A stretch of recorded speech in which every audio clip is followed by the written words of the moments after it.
Paul écrit à l'église d'Éphèse et leur dit de revêtir toutes les armes de Dieu parce qu'ils sont attaqués. Il n'y a personne dans cette salle qui ne soit pas constamment attaqué. Peu importe à quel point vous avez été béni, prospère, accompli, en bonne santé ou fructueux quelque part dans votre vie. Vous êtes soit attaqué, soit sur le point de l'être dans un domaine de votre vie. Dieu dit, « Je vais vous bénir, mais vous devez vous habiller pour la bataille pendant que vous recevez la bénédiction. » Avec chaque bénédiction, il y a une bataille. J'oserais dire que plus la bénédiction est grande, plus la bataille est grande. L'ennemi n'enverrait pas ce niveau de bataille contre vous s'il n'y avait pas ce niveau de bénédiction devant vous. Le niveau de bataille auquel vous êtes confronté est une indication du niveau de bénédiction que vous êtes sur le point de recevoir. Aucun voleur ne cambriole une maison vide. Personne ne braque une mendiante parce qu'elle n'a rien à voler. Si vous êtes attaqué, c'est qu'il y a quelque chose à gagner. La Bible dit donc de revêtir toutes les armes de Dieu afin de pouvoir résister aux ruses du diable, à ses tactiques, à ses singeries. Puis il dit qu'une fois que vous avez tout mis, ayant tout fait pour tenir ferme. Voyez-vous, vous vous êtes habillé non pas pour courir, vous vous êtes habillé pour tenir ferme, pas pour céder du terrain au diable, pas pour évacuer le territoire qui vous appartient. Vous m'avez entendu? Pas pour évacuer le territoire qui vous appartient. Il a dit que si vous voulez garder ce que je vous ai donné, car je vous ai donné des choses que vous n'avez pas encore possédées, et pour posséder ce que je vous ai donné, pour le faire passer de l'euphorie d'une idée à la réalité d'une possession, vous allez devoir tenir ferme. Ayant tout fait pour tenir ferme, c'est votre volonté, votre force, votre puissance, votre intensité. Ayant tout fait pour tenir ferme, la première position debout, vous devez le faire. Arrêtez de demander à Dieu de vous faire tenir debout si vous n'êtes pas prêt à le faire. Vous devez avoir un investissement dans ce que Dieu vous a donné. Ayant tout fait pour tenir ferme, vous n'arriverez pas à la deuxième position debout tant que vous n'aurez pas épuisé la première. Le casque du salut. Protégez la tête. Ayant tout fait pour tenir ferme. Tenez-vous donc les reins sains de la vérité. Alors qu'il commence à nous équiper pour la bataille, il en arrive au casque du salut. À quel point est-il important de protéger votre tête? Les armes de notre combat ne sont pas charnelles, mais puissantes par Dieu pour la destruction des forteresses. Regardez comment nous devons combattre pour renverser les forteresses, en jetant bas les imaginations et toute pensée hautaine qui s'élève contre la connaissance de Dieu. Les choses élevées qui viennent contre ce que vous savez de Dieu. Vous savez que vous êtes guéri, mais les symptômes viennent vous convaincre que vous ne l'êtes pas. Vous savez que vous êtes libre, mais l'ennemi s'attaque à votre liberté pour vous convaincre que vous n'avez pas ce que Dieu vous a déjà donné. La Bible appelle son attaque des imaginations. Vous êtes combattu par des imaginations, des ombres, des fantômes. Certains d'entre vous sont stressés à mort par des « et si », des « peut-être ». Vous avez été poignardé par des suppositions. Vous êtes allongé dans votre lit à lutter contre des fantômes de « et si », de « peut-être », de « je suppose », de « j'ai entendu » et de « j'ai senti ». Vous vous réveillez fatigué le matin parce que vous avez peut-être dormi, mais vous ne vous êtes pas reposé, car pendant tout votre sommeil, vous avez combattu. La Bible dit qu'il y a un casque qui protégera votre tête. La tête représente le leadership, la tête représente le gouvernement. La plupart des gens vivent leur vie à partir d'une place du cœur et non d'une place de la tête. Ils sont tellement absorbés par ce que le cœur ressent qu'ils n'ont pas couvert ce que la tête pense. La plupart des gens sont gouvernés par leurs émotions. Ils ont une expérience de cœur dans un combat de tête. Vous ne gagnerez jamais une bataille si vous avez une expérience de cœur dans un combat de tête. Dire à l'ennemi ce que vous ressentez n'a rien à voir avec ce que vous savez. Si vous voulez affronter un connaisseur, n'approchez jamais un connaisseur avec des sentiments. Vous devez approcher un connaisseur avec des faits. L'ennemi veut vous couper la tête et vous laisser avec des sentiments. Les vraies décisions qui font avancer votre vie ne viennent pas de vos émotions, elles viennent de votre tête. Les vraies opportunités que Dieu ouvrirait pour vous doivent venir de votre tête et non de vos sentiments. Il y a tellement de gens qui sont tellement abstraits et qui se contentent d'avancer au jour le jour à partir de leurs émotions et de leurs ressentis. Je ne le sens pas aujourd'hui, je ne le sens tout simplement pas aujourd'hui.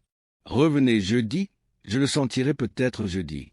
Je ne suis pas d'humeur pour ça, je ne peux pas gérer ça. Et chaque fois que vous le faites, vous annulez des opportunités parce que c'est avec l'esprit que nous servons le Seigneur. La tête et le cœur. Une personne qui ne fonctionne pas à partir de sa tête est une personne sans gouvernement. Une personne qui agit totalement à partir de ses émotions est exempte de la plus grande opportunité dans la vie parce que vous renoncerez à ce que Dieu vous a donné à cause de ce que vous ressentez. Dieu ne vous a pas promis que vos sentiments s'aligneraient sur les faits. Combien d'entre nous vivent une vie sans tête parce que nous n'avons pas séparé ce que nous ressentons de ce que nous savons? Vous ne pouvez pas travailler avec des gens comme ça.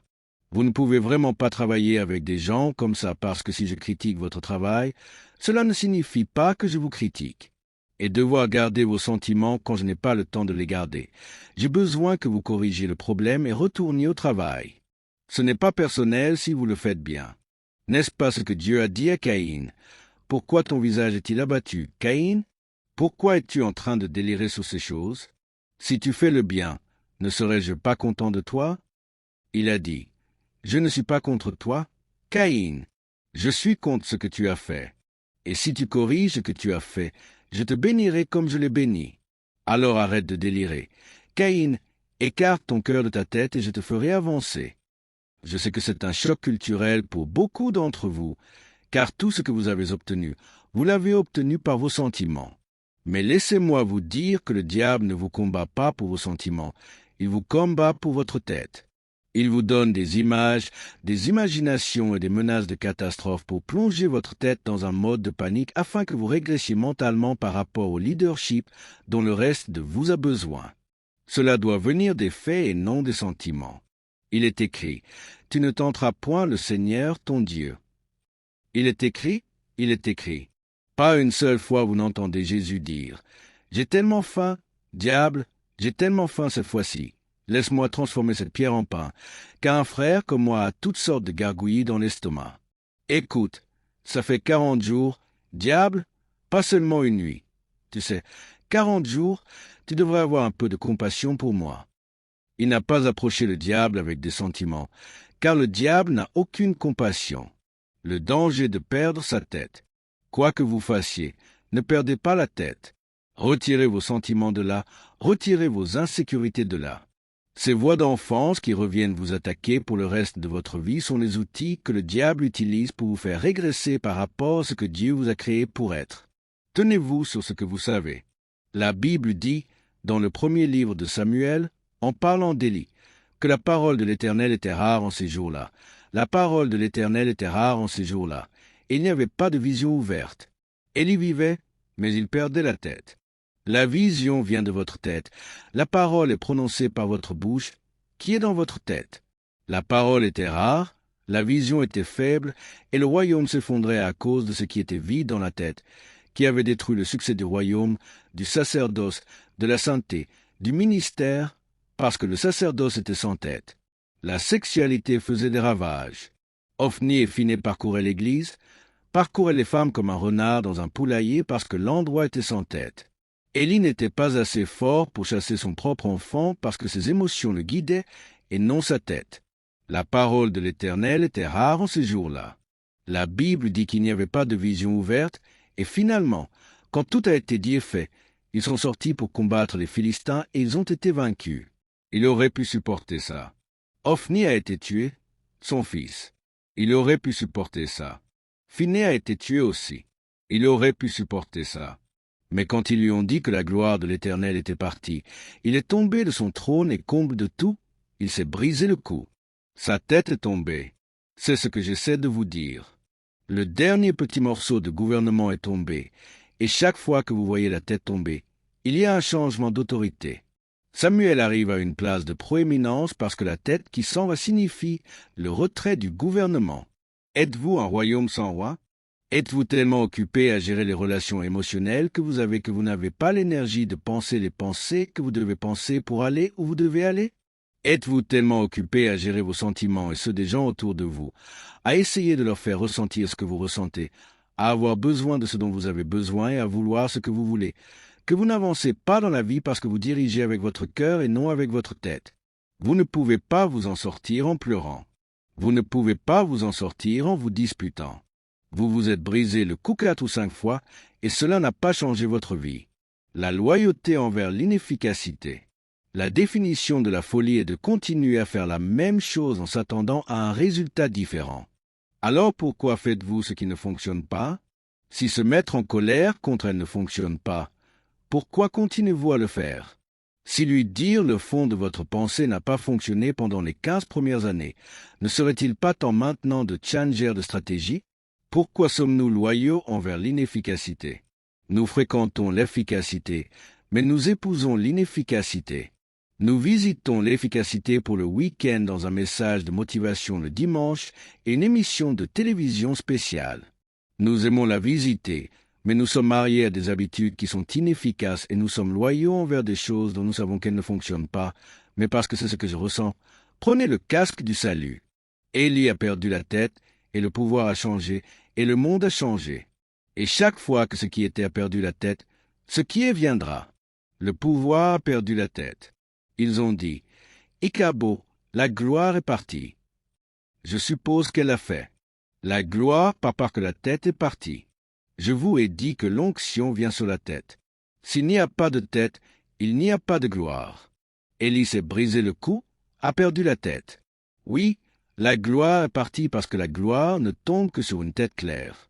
Donc, si j'étais le diable, je ferais tout mon possible pour garder votre tête embrumée, pour garder votre esprit complètement attaché, pour que vos émotions gouvernent votre tête au point que vous ne puissiez même pas avoir une pensée claire parce que l'huile coulera.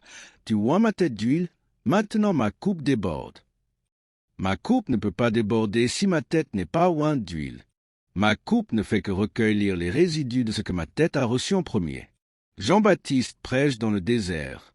Il est différent de son père. Son père était un prédicateur d'église qui prêchait dans les synagogues. Jean-Baptiste prêchait dans le désert. Son père s'habillait en vêtements sacerdotaux. Jean-Baptiste s'habillait en poils de chameau, mangeait de sauterelles sauvages et du miel. Mais il prêchait plus efficacement dans le désert que son père n'avait exercé son ministère dans le temple. Il s'en sortait très bien, et puis il dit quelque chose. Il faut que je diminue pour qu'il croisse. Il a dit qu'il y aura un changement, et quand le changement viendra, je dois diminuer pour qu'il croisse. Quand le changement est-il venu? Quand ils ont coupé sa tête. La coupure de la tête, c'est le changement de gouvernement. Entendez-vous ce que je dis? Dieu de miséricorde, entendez-vous ce que j'essaie de vous dire ce matin? Il y a un changement en cours dans votre vie, et cela commence par votre tête. Les maîtres d'esclaves le savaient. Vous pouvez apprendre aux esclaves à faire n'importe quoi sauf lire. Pourquoi la lecture était-elle interdite? Parce que si vous l'avez dans votre tête, vous pouvez la voir dans votre vie. Ils ont dit que nos chaînes ne peuvent pas retenir une tête instruite. Quand votre tête sort, il ne faudra pas longtemps avant que tout ne commence à changer. Touchez votre voisin et dites-lui, « Je sens un changement. » La tête est l'autorité. Alors ils ont emmené Jésus à Pilate et Pilate lui a demandé, « Es-tu le roi des Juifs? Es-tu la tête des Juifs? » Et Jésus a dit, « Tu le dis. » Ils ont dit de mettre un écriteau et de l'appeler le roi des Juifs. Ils ont essayé de faire revenir Pilate là-dessus. Il a dit, « Ce que j'ai dit, je l'ai dit. » Ce fils de charpentier est la tête des Juifs. Alors ils ont pris la tête des Juifs et ils l'ont emmenée au sommet d'une montagne, et la montagne s'appelait Golgotha. Et quand ils l'ont appelée Golgotha, Golgotha signifie crâne. Ils ont donc amené la tête à une tête. Touchez votre voisin et dites, il y aura un changement. Chaque fois que des têtes se rassemblent, il y aura un changement. Mais il a dit aux disciples, je dois partir, ne prêchez pas encore. Allez à Jérusalem, parce que la tête est montée dans un nuage, et le corps est resté à regarder en haut. Et l'ange a dit au corps, homme de Galilée, pourquoi restez-vous ici à regarder cette tête? Car cette même tête que vous voyez monter descendra de la même manière. Et le livre dit, quand le jour de la Pentecôte fut accompli, ils étaient tous ensemble dans un même lieu. Voici le changement. Frappez quelqu'un et dites-lui, ça revient? Diable, tu aurais dû me tuer quand tu en avais l'occasion, mais je récupère ma tête. Je dois m'arrêter là. Je n'ai pas vraiment fini avec ça. Je pense que c'est provoquant, puissant et aussi très important de comprendre comment garder la tête froide en temps de bataille, car nous y sommes tous confrontés. Mais je veux que vous compreniez que vous pouvez tenir debout au milieu du test et de l'épreuve, et que vous pouvez non seulement tenir debout, mais aussi surmonter et réussir malgré les luttes inhérentes à ce que vous êtes. Je veux m'assurer que lorsque vous partirez d'ici, vous partirez à un tout autre niveau.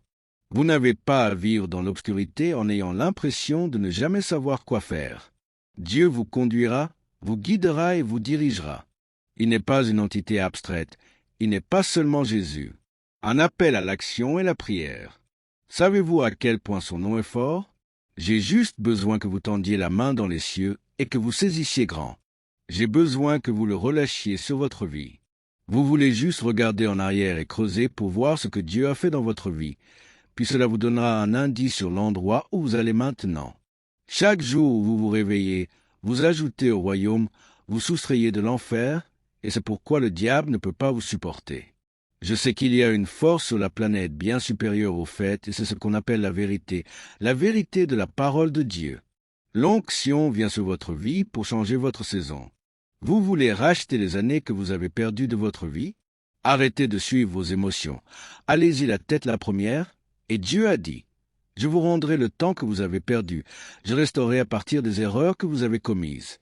Je ferai une chose nouvelle en vous, et les choses anciennes disparaîtront. » Quand vous arrêterez de renifler, de gémir, de pleurer, de faire des caprices et de la schizophrénie, et que vous serez sobre et que vous vous maîtriserez, Dieu a dit, « J'ouvrirai les écluses des cieux, je vous comblerai d'une bénédiction telle que vous n'aurez pas assez de place pour la recevoir. » Amen. Nous aimerions vous donner l'opportunité de faire de Jésus le Seigneur de votre vie. Voulez-vous bien prier avec moi? Dites, « Seigneur Jésus, je me repens de mes péchés. Viens dans mon cœur, je fais de toi mon Seigneur et Sauveur. Et merci, Seigneur, pour le baptême du Saint-Esprit en moi, dans le nom de Jésus. » Par cette simple prière, nous croyons que le Saint-Esprit vous conduit sur le chemin de la nouvelle naissance. Allez dans une bonne église dont le fondement est la parole de Dieu. Passez par les eaux du baptême et donnez à Dieu la première place. Remerciements et prières. Nous espérons de tout cœur que ce message vous encouragera. Si vous connaissez quelqu'un qui puisse être encouragé, s'il vous plaît, envoyez-le lui pour nous aider à atteindre plus de gens et à propager l'Évangile. Édifions le corps de Christ ensemble. Appuyez sur la cloche des notifications et merci infiniment de nous soutenir en vous abonnant à notre chaîne. N'hésitez pas à laisser vos requêtes de prière dans la section des commentaires. Sachez que même si vous ne voyez pas de réponse à votre requête, que ce soit sur YouTube, email, Facebook ou sur Messenger, nous avons prié pour vous. Nous invitons humblement le corps de Christ à soutenir chaque requête en écrivant une prière dans la section des commentaires. Tenez-vous ferme dans la foi avec nous pendant que nous prions que la grâce et la paix du Seigneur Jésus-Christ soient avec vous tous et qu'il vous bénisse merveilleusement.